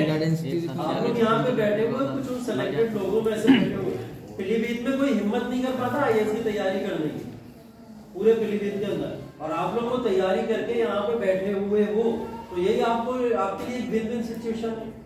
इतनी पॉपुलेशन में से आप लोग ये हिम्मत कर पाए कि आपको यूपीएससी की प्रिपरेशन करनी है। कई सारे लोग सोचते भी नहीं है, क्योंकि यूपीएससी है भाई इंडिया का टफेस्ट एग्जाम और पूरी दुनिया का 3rd टफेस्ट एग्जाम बोला जाता है इसको, ठीक है, 3rd टफेस्ट एग्जाम बोला जाता है। और ऐसा इसलिए क्योंकि ये है वैसा है, इसके लिए आपको अपनी पर्सनैलिटी को इम्प्रूव करना है। आप जब तक अपनी पर्सनैलिटी इंप्रूव नहीं करोगे इस एग्जाम में कुछ नहीं कर सकते। मैंने बोला ना 25-75 का रेशियो है, 25 नॉलेज खत्म एग्जाम हो जाएगा, लेकिन 75 पर्सनैलिटी होनी चाहिए। अगर पर्सनैलिटी नहीं है तो ये बहुत प्रॉब्लम करेगा। तो यहाँ पे जो मौके मिले, अपॉर्चुनिटीज मिली है उनको ग्रैब करो, इन्वॉल्व रहो, क्लास के साथ में बहुत इन्वॉल्वमेंट लिया करो, लगातार क्वेश्चन आंसर किया करो, डिस्कशन किया करो टॉपिक्स के ऊपर, क्योंकि ये सब चीजें बहुत महसूस करोगे जब इंटरव्यू में जाके बैठोगे। वो आपसे कुछ क्वेश्चन पूछेगा तो 2 मिनट तो गला ही सूख जाएगा करोगे, ठीक है, वही वैसे ही सूखना है।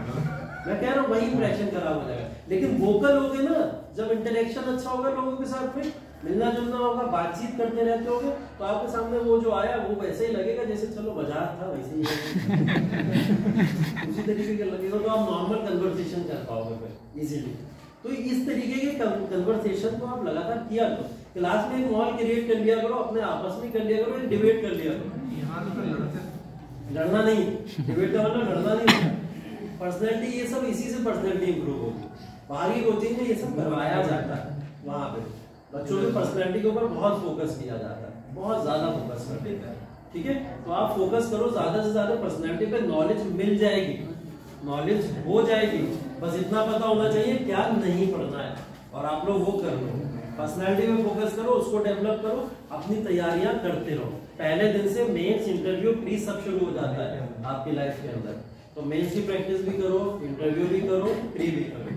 आज जब जाएंगे बाहर तो यहाँ से जाके आपको एक क्वेश्चन लेके जाएगा, उस क्वेश्चन को आप लोग लिख के लाइएगा जरूर, सारे लोग जितने भी यहाँ पे उपस्थित हैं सब लिख के लाइएगा, उसका मूल्यांकन करेंगे और एक बार सबको बताएंगे कि कितनी चीजों में कहाँ कमी है और क्या क्या इंप्रूव करने की आपको जरूरत है। और ऐसे क्वेश्चन रोज लिखो, डेली लिखो, हमेशा लिखने।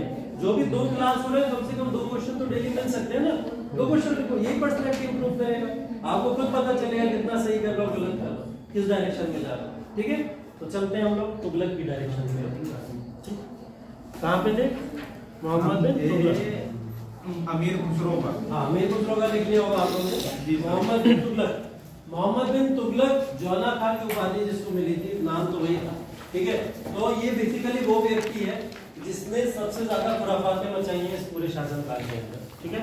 खुराफातों का मतलब अभी आपको समझ आ जाएगा क्या क्या खुराफातें और कैसे इसने शासन किया था। इसको बोला जाता है most educated ruler of all time, ठीक है। मतलब सबसे ज्यादा शिक्षित अगर कोई शासक था पूरे काल में तो वो कौन था?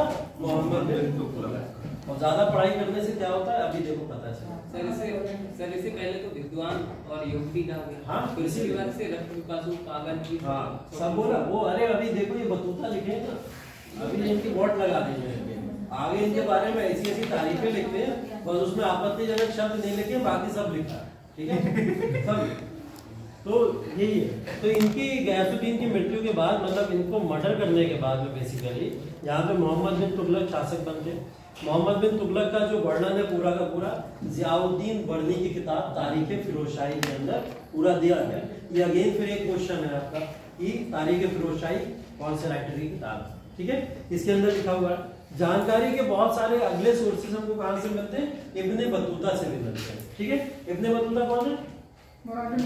मोरक्को का एक ट्रैवलर है, अफ्रीकन ट्रैवलर बोला जाता है, एक यात्री है जो भारत की यात्रा के लिए यहाँ पे आया, 1313, ठीक है।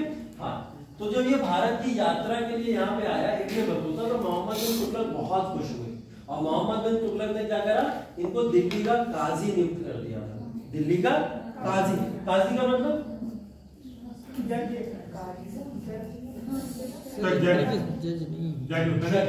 बेसिकली जो जो फैसले सुनाए, जो न्याय प्रक्रिया को फॉलो करे, उसी को काजी बोला जाता है। तो इन्होंने इब्ने बतूता को क्या कर दिया था, यहाँ पे काजी नियुक्त कर दिया था, ठीक है।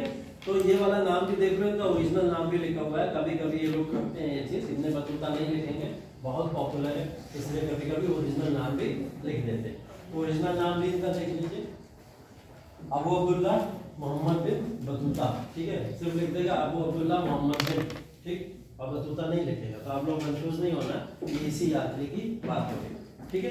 दिल्ली का काजी तो नियुक्त किया ही किया, साथ में इनको चीन भी भेजा, ठीक है। राजदूत बना के चाइना भी भेजा था, ठीक है। इस बात को भी आप लोग मेंशन कर लीजिए, आगे दिया होगा। इनकी किताब का नाम देख लीजिए, यहाँ पे लिख लीजिए,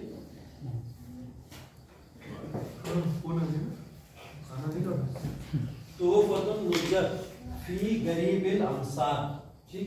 ये कुछ एक दो वो किताबें हैं जिनके बारे में अभी तक कभी पूछा नहीं गया है, ठीक है। और ये पॉपुलर किताबें भी हैं, ये वो किताबें भी हैं और पॉपुलर किताबें भी हैं।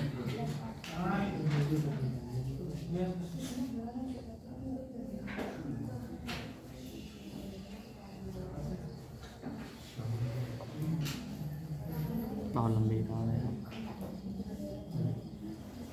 अच्छा लिख रहे हो?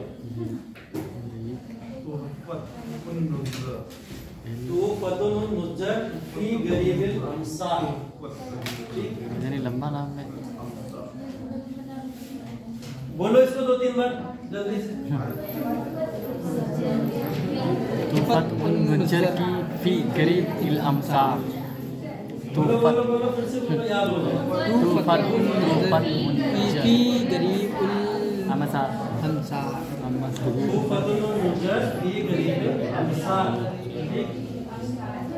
याद हो गया? नहीं हुआ, फिर से बोलो।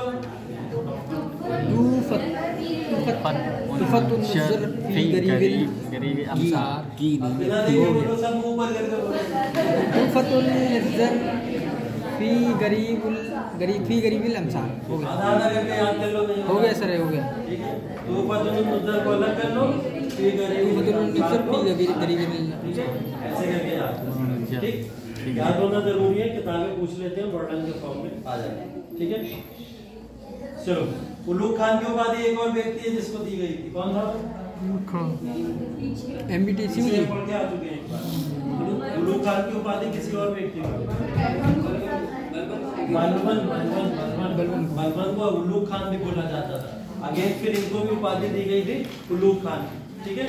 इसको बहुत सेकुलर शासक बोला गया, ठीक है। वो शासक जो बहुत सहिष्णु किस्म का था, मतलब अगर कोई भी धर्म होता था, किसी का भी फेस्टिवल होता था, उन तमाम त्योहारों के अंदर जाके ये पार्टिसिपेट किया करता था, ठीक है। किसी भी तरीके का कोई भी रिलीजन में कोई भी धर्म होता था, जैसे कि आप देख सकते हो यहाँ पे त्योहार है होली का त्योहार, ठीक है। होली के त्योहार के अंदर ये अपने दरबार के अंदर पूरी स्टेज सजाता था और सबके दरबारियों के साथ मिलके होली भी खेलता था, ठीक है। तो होली भी खेला करता था, तो बोला जाएगा क्या इसको, एक सहिष्णु शासक था, जो सेकुलर शासक के फॉर्म में हम इसको जानते हैं, ठीक है। चलिए आगे चल के एक और क्वेश्चन पूछा था एक बार, जिसको मैंने यहाँ मेंशन किया हुआ है, सती प्रथा वाला। ये क्वेश्चन आपको कई किताबों में मिलेगा नहीं यहाँ पे किसी भी तरीके का। ये वो शासक है जिसने सती प्रथा को रोकने की कोशिश की थी, ठीक है। सती प्रथा को रोकने की कोशिश की थी, मतलब सती प्रथा नई नहीं है, ठीक है।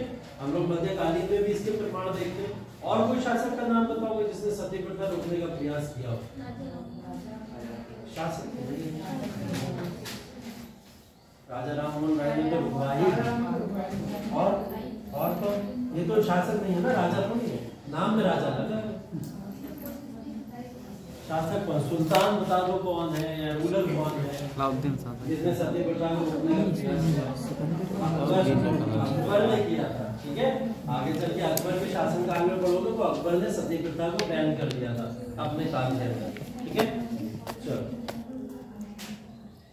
अब देखो इनका जो हम लोग कार्य पढ़ते हैं पूरा का पूरा, इस कार्य के अंदर कुछ बहुत इंपॉर्टेंट चीजें हैं, उसके बारे में पढ़ लेते हैं। पहली चीज लिखी हुई है टोकन मुद्रा का परिचय। ठीक, इससे पहले पढ़ लेते हैं राजधानी परिवर्तन।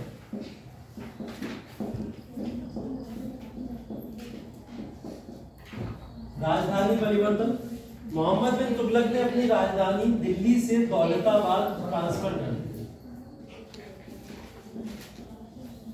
दिल्ली से दौलताबाद इसने अपनी राजधानी का ट्रांसफर कर दिया था।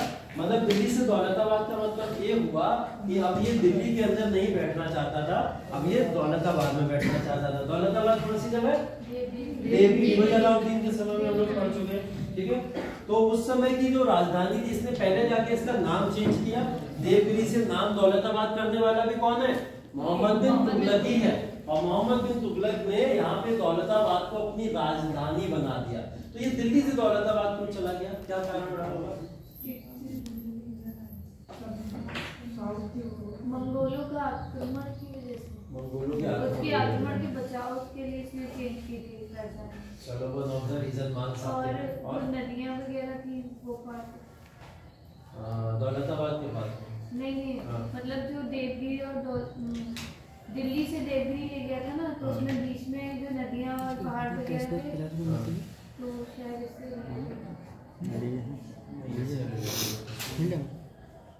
दिल्ली से महाराष्ट्र जाने में बहुत सारी नदियां और बहुत सारे पहाड़ तो नहीं गए थे। ज्योग्राफिकल रीजन तो भौगोलिक साउथ का कंट्रोल हो सकता है। बर्नी ने क्या लिखा? बर्नी ने तो ये लिखा कि भौगोलिक कारण क्या भौगोलिक? उसका स्टेटमेंट रहा है कि उसकी दौलताबाद को राजधानी बनाने का भौगोलिक कारण, भौगोलिक कारण ही तो हो गया कि दिल्ली से दौलताबाद। भौगोलिक मैप में हम कह सकते हैं नदियों का संगम रहा है। चलो भौगोलिक कारण आप ऐसे कह सकते हो। अगर भौगोलिक कारण कहना है कि दिल्ली से दौलताबाद जो राजधानी परिवर्तन हुआ, उस समय दिल्ली की जो भौगोलिक स्थिति थी वो एकदम मिड का एरिया नहीं है। ठीक है, पूरे भारत में मिडिल एरिया क्या था? दौलताबाद ही था उस समय। सेंट्रल लोकेशन क्या थी? दौलताबाद थी।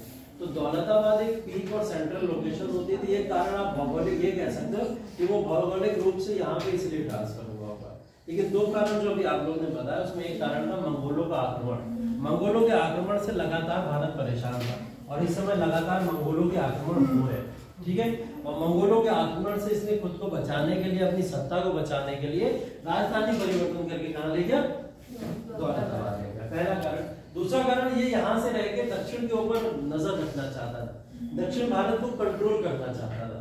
मतलब दक्षिण में एंट्री करना आसान हो जाता, इसलिए तो हमने पढ़ा था ये वाला पूरा का पूरा रीजन इनके कंट्रोल में आ गया, क्योंकि दौलताबाद राजधानी बना के। लेकिन सर गयासुद्दीन तुगलक ने तो मंगोलों को पराजित कर दिया, तो ये कारण तो मान नहीं सकते। क्या चीज? आक्रमण तो देखो, पराजित कर देने में क्या आपकी क्षति नहीं हो? पराजित कर दिया तो मतलब ये भी हो सकता है कि वो पराजित होने के बाद वापस आए भी ना हो। नहीं, ऐसा नहीं है। मंगोलों ने लगातार आक्रमण किए हैं, आगे भी मिलेंगे आपको। ठीक है, आपको अभी आगे भी मिलेंगे। अभी हम लोग लोधी वंश तक देख लेंगे मंगोलों को। ठीक है, बेसिकली ये कह सकते हो आप कि अगर गयासुद्दीन तुगलक या कोई भी तुगलक वंश के दौरान कोई भी आक्रमण होते थे मंगोलों के, तो अगर वो उनको हरा भी देते, अलाउद्दीन ने 10 बार हराया उनको, लेकिन क्या उससे उसका नुकसान नहीं हुआ? आर्थिक नुकसान कितना होता है एक वॉर के अंदर जब कोई आप पे अटैक करता है? तो उससे अच्छा है कि पीछे हट के बैठ जाओ। तो तुगलक ने ये सोचा कि मैं यहाँ हट के बैठ जाता हूँ, मंगोल आएंगे आक्रमण करके दिल्ली से ही वापस लौट जाएंगे, तो हमारा इसमें नुकसान नहीं होना। ठीक है, तो हम बार बार अपना पैसा क्यों लगाएं आक्रमण से बचने के लिए? तो इसने ये रणनीति को अपनाया, ये इसकी सोच थी। तीसरा कारण तीसरा कारण ये पूरा सोशल एक्सपेरिमेंट था, सामाजिक एक प्रयोग था इसका, ये सामाजिक प्रयोग करना चाहता था।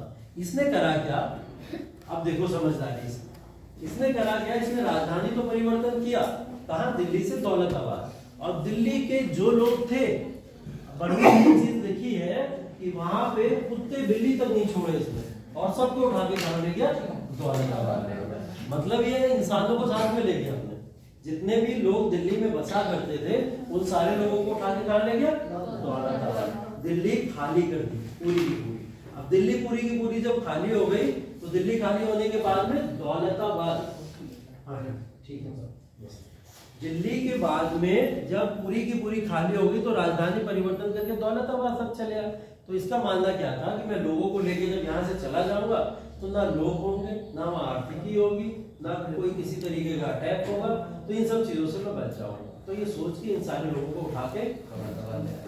अब सोचो पूरा काफिला उठा के कोई व्यक्ति दिल्ली से दौलताबाद चला जाए, अब लोगों को परेशानियां होंगी कि नहीं होगी।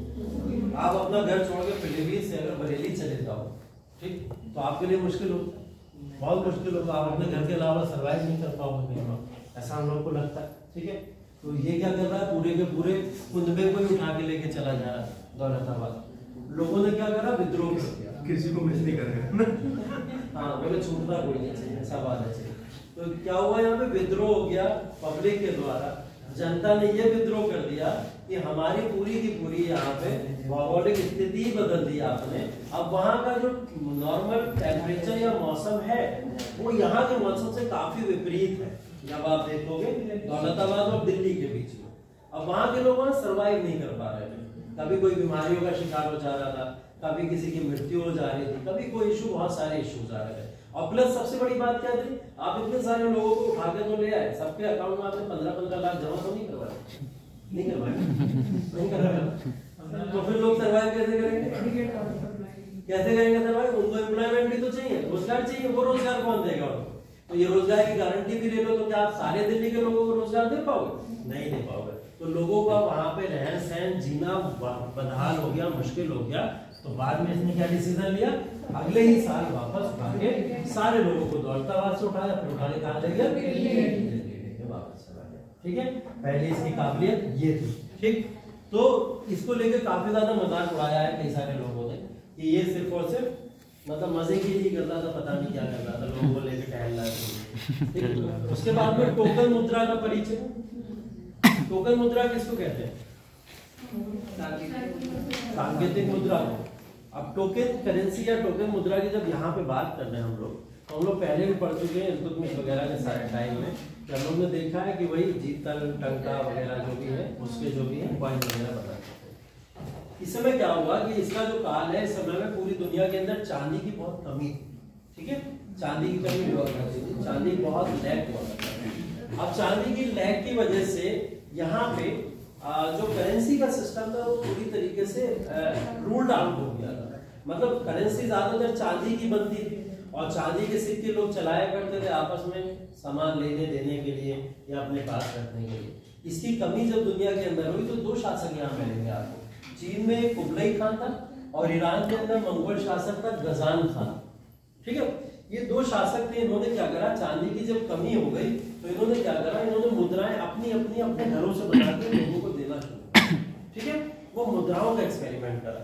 अब वो मुद्राओं का एक्सपेरिमेंट क्या था कि बर्तन देखो आप लोग ने, बर्तन जो घरों में बर्तन हमारे बेसिकली यूज होते हैं, किसके यूज होते हैं, खाने के लिए, तांबा या स्टील, तांबा कॉपर कह सकते हो जिसको आप, ठीक है, बेसिकली उसके यूज होते हैं। कुछ स्टील भी यूज कर सकते हैं, लेकिन बेसिकली तांबे के बर्तन हम लोग ज्यादातर देखते हैं। पुराने लोग पुराने ज्यादातर तांबे में ही यूज होते हैं, नया युग स्टील का युग है। हाँ, और तांबा स्टील यही बेसिकली बर्तन यूज होते हैं। तो क्या हुआ यहाँ पे, वो मेटल आसानी से प्रेजेंट हो जाया करता था, लोगों तक आसानी से मिल जाया करता था। तो इन लोगों ने क्या करा, कुबलाई खान ने और मंगोल शासक गजान खान ने, इन्होंने क्या करा, यहाँ पे 19 का सिक्का बनाया और उन्हीं का सिक्का बना के काटना शुरू कर दिया।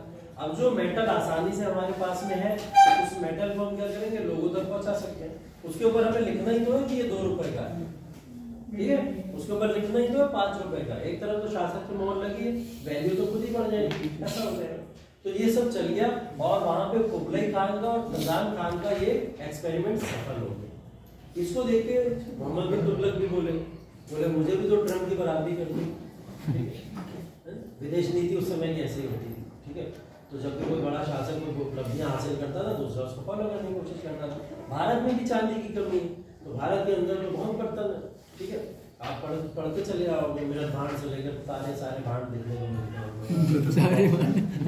तो यहाँ बर्तनों की बहुत अधिकता है।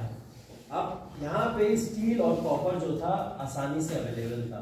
इन्होंने क्या करा, इन्होंने बोला मोहम्मद बिन तुगलक ने कि ठीक है हम भी यही काम करेंगे, हम भी चांदी के जो वैल्यू की कीमतें हैं वो इसके ऊपर छपवा के प्रिंट करके लोगों तक पहुंचाना शुरू कर देंगे। इन्होंने पहुंचाना शुरू कर दिया लोगों को, ठीक है। अब जब इन्होंने पहुंचाना शुरू किया, अब ये भारत के लोग हैं, वो काम कैसे, तो चीन कहते हैं भारत में, और भारत जुगाड़ में जुगाड़ के लिए जाना जाता है। भारत के लोगों के पास बर्तनों की कमी नहीं, ठीक है। उन्होंने अपने घर के पतीले निकाल के काटना शुरू किया, ठीक है। कोई पतीली काट रहा है, कोई गिलास काट ले रहा है, कोई प्याली काट ले रहा है, कोई चम्मच काट ले रहा है, ठीक है। और काट के इनकी कहीं से मोहर बनवा रहा है, आज और खूब छाप अब मार्केट के अंदर अंधाधुंध पैसा। मोहम्मद बिन तुगलक सोचे पैसा कहाँ से आ गया, पूरी मार्केट में इतनी करेंसी आ गई। अब करेंसी ज्यादा आ गई तो मार्केट क्या होता है, डाउन होता है। मतलब अगर आपके पास में मनी ज्यादा है तो क्या होगा, इन्फ्लेशन पे क्या प्रभाव पड़ता है, महंगाई पे कम हो जाती है, कम हो जाती है, कम हो जाता है, बढ़ जाता है, कम हो जाती है, कम हो जाएगा। कैसे बोल रहे हैं, बढ़ जाएगा। अगर आपके पास पैसा ज्यादा है दाम बढ़ जाएगा। कैसे बढ़ जाएगा, आप किसी मिठाई वाले के पास में जाओ, एक छोटा सा एग्जांपल बता रहा हूं, किसी मिठाई वाले के पास में जाओ, मिठाई वाला आपको बोलेगा कि भैया 40 रुपए किलो लड्डू दे रहे, ठीक है। आप उससे कहोगे 40 रुपए किलो दे रहे, बढ़िया वाले बनाओ और 80 रुपए किलो दे दो, कोई दिक्कत नहीं, क्योंकि आपके पास पैसा ज्यादा है, ठीक है। अब वो मिठाई वाला कहेगा अरे ये तो 80 में लेने को तैयार है, बढ़िया वाला, तो वो क्या उसको 80 में दे देगा, ठीक। आप पर्सन ये तो लेके चला गया, पर्सन भी आया भाग के, बोला भाई लड्डू दे दो 40 रुपए, बोले 40 वाले तो खत्म हो गए, 80 वाले का बढ़िया बना है, ये वाले ले लो, ठीक है। वो भी 80 में लेके चला जाएगा। मतलब अब जो व्यापारी है जिसको बेचना है अपना सामान, उसने देखा यार 80 में तो बिक रहा है, तो वो क्या करेगा, 40 से कीमत उछाल के काम कर देगा, 80 पे कर देगा। पैसा लोगों पे है, दे रहे हैं, लगातार दे रहे हैं, और पैसा देने की वजह से क्या हुआ, आपका ये वैल्यू जो है बेसिकली मार्केट के अंदर चीजों की वैल्यू जो है वो लगातार क्या होगी, गिरती चली जाएगी, वैल्यू गिरेगी, महंगाई बढ़ेगी, वैल्यू गिरेगी, लगेगी की क्या वैल्यू लगेगी, ठीक है। अब इसकी महंगाई बढ़ गई, अब जो 40 में बिक रहा था वो 80 में बिकना शुरू हो गया लगातार, ठीक है। तो इससे क्या होगा, महंगाई बढ़ती है। अब मोहम्मद बिन तुगलक के समय में महंगाई का वो दौर चला कि ऐसा दौर पूरे सल्तनत और मुगल काल में नहीं देखने को मिलेगा। लोग घरों में छाप रहे हैं, कैसे सोचो, ये तो होगा, सब छाप रहे हैं बैठ के अपना। तो ये बात इनको पता चली उड़ते उड़ते, यार लोग तो बर्तन काट के बना, इन्हें बोला मैं बर्तन ही बंद कर, देखो अकल क्या बोला, मैं बर्तन ही बंद कर दूंगा। तो किसी समझदार ने तो समझाया बर्तन बंद करने से अच्छा है डिवोल्यूशन ऑफ मनी कर दो। डिवोल्यूशन ऑफ मनी का मतलब मनी को वापस ले लो जितनी मार्केट के अंदर है। अभी हुआ था कुछ समय पहले, ठीक है, 2009 वहां पे सिक्का बंदी हो, नोटबंदी, तो सिक्के चलते थे उस समय। तो क्या हुआ, सारे के सारे करेंसी को रात में 8 बजे मोहम्मद बिन तुगलक ने अनाउंस किया कि कल से सारी मुद्राएं चलना ठीक है। तो मोहम्मद बिन तुगलक ने ये जब अनाउंस किया, तो अनाउंस करने के बाद में जितनी भी मुद्राएं थी वो सारी की सारी वैल्यू उनकी 0 हुई। अब डिवोल्यूशन ऑफ मनी जब हुआ, मतलब मुद्रा का चलन से हट जाना, मतलब लोगों के पास में बड़े जो सिक्के रखे हुए थे उनको जमा करने के लिए आपके पास में बैंक भी नहीं है। तो बैंक है, बोल दिया था ना कि आप जाके बैंकों में जमा कराओ, हम एक्सचेंज कर लेंगे, ठीक है, हाँ लाइनें लगी जो भी लगी, लोन पे देंगे। हुआ क्या, यहाँ पे ऐसा कुछ नहीं हुआ। यहाँ डिवोल्यूशन ऑफ मनी का मतलब जो सिक्कों से आप, जो बर्तनों से आपने सिक्के बनाए थे, अब उन सिक्कों को फिर से बेंडिंग करके बर्तन बना के, ठीक है, इससे भी नहीं मतलब था, और कोई उसकी वैल्यू बची नहीं, ठीक है। तो जब इन्होंने ये करा तो अब क्या होगा, मार्केट में पैसा नहीं है, और जब पैसा नहीं है तो क्या आता है? निर्धनता है। मंदी आती है, ठीक है? इन्फ्लेशन कहते हैं इसको। महंगाई की दरें खत्म, जीरो हो गई। अब वो जो 80 रुपए में लड्डू बेच रहा था, उसने लड्डू का प्राइस 8 रुपए कर दिया, ठीक है?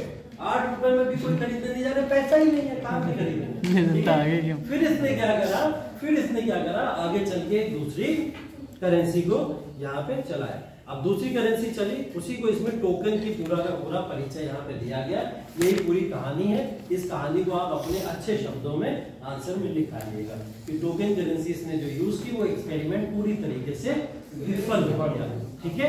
अगला एक्सपेरिमेंट देखिए इसका, दोआब में कराधान। दोआब कौन सा रीजन है?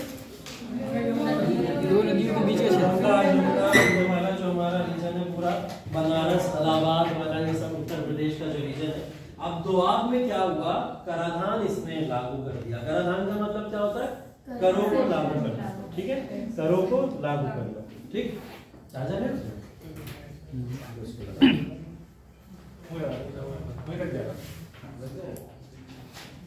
दोआब में कर। हाँ, तो दोआब में देखो कराधान का क्या मतलब है। दोआब का वो रीजन है जो सबसे ज्यादा फसलों के लिए क्या माना जाता है? उपजाऊ माना जाता है। अब फसलों के लिए जो सबसे ज्यादा उपजाऊ रीजन है, इसने बोला फसलों के लिए बहुत उपजाऊ है, यहाँ पे कर लगा दिया जाए तो मेरी इनकम अच्छी हो जाएगी, ठीक है? बैठो।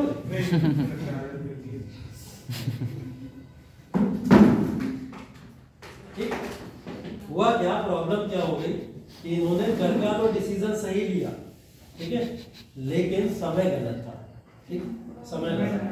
दोआब उस समय वो रीजन है जिस समय में यहाँ पे मैंने बोला पहले तो मंदी छाई हुई है हर जगह, और मंदी के अलावा यहाँ पे फसलें सब बर्बाद हो चुकी थी। बर्बाद हो गई थी लैक ऑफ वाटर की वजह से, पानी की कमी की वजह से। यहाँ की फसलें पूरी तरीके से बर्बाद। अब जब बर्बादी का समय है, उसी समय आप उठा के क्या करो, टैक्स लगा दो लोगों के ऊपर, तो क्या होगा? विद्रोह होगा, ठीक है? लेकिन ये संघ की शासक है, ठीक है? और संघ की शासक के खिलाफ लोग विद्रोह कम करते हैं, ऐसा आप लोग ने देखा होगा इतिहास में, का आज भी आप लोग देख सकते हैं, ठीक है? ऐसा कम होता है, ठीक? आप कोरिया के अंदर देख लो, कोई बोल नहीं सकता, ठीक है? एक बार उसने क्या करा, उसके पिताजी की मृत्यु हो गई थी अभी रिसेंटली। उसने क्या करा, किसकी बात कर रहा हूँ मैं? किंग जॉन की बात।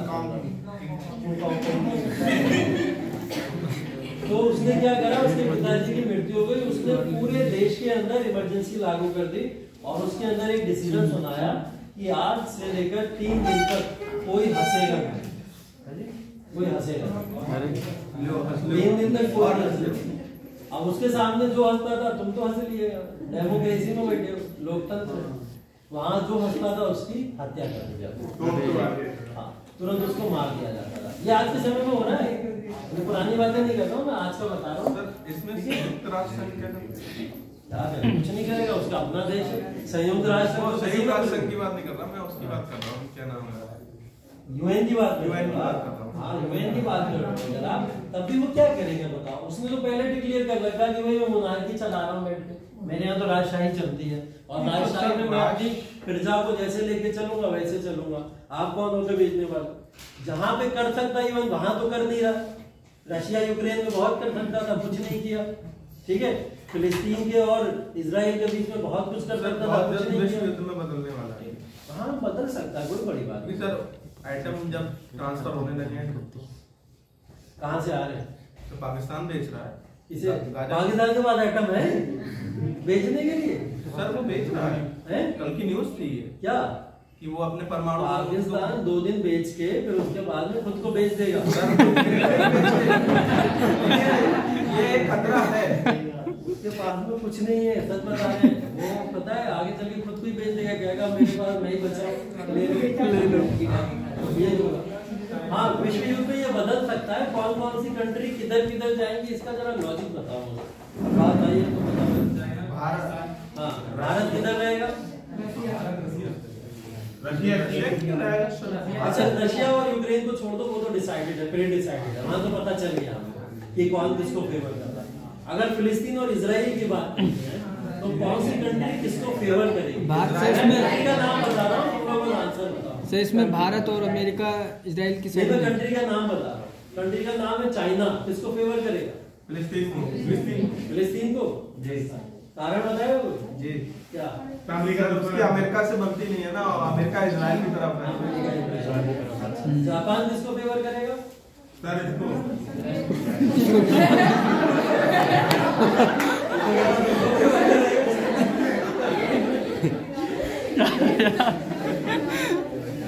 जापान किसको फेवर करेगा? जापान सर इजराइल को करेगा। इजराइल को करेगा। अच्छा, ऐसा क्यों? अपनी जापान यूएसए की बिल्कुल नहीं बनती है, लेकिन सर उसकी भारत से बहुत बनती है। इसकी भारत से बहुत बनती है, जापान की। तो भारत क्या इजराइल को सपोर्ट करेगा? बिल्कुल। तो सर किसी पे समझौता भी तो हुआ था शायद मोदी जी द्वारा इजराइल से, अच्छा, और कोई इसलिए समर्थन करेगा। सऊदी किधर जाएगा? फिलिस्तीन की तरफ। फिलिस्तीन की तरफ। ठीक है, इंग्लैंड किधर है? इंग्लैंड सर इंग्लैंड की तरफ। लीगा पार्टी अमेरिका पार्टी है, उसको फिलिस्तीन और इजराइल की बात। यहाँ जाएगा, अफ्रीका लोग आएगा वो ऐसे आंसर में लिखा दो देश हैं, चीन और अफ्रीका। इजराइल को हारना तो चीन की तरफ जाएंगे और बताओ ईरान किधर रहेंगे?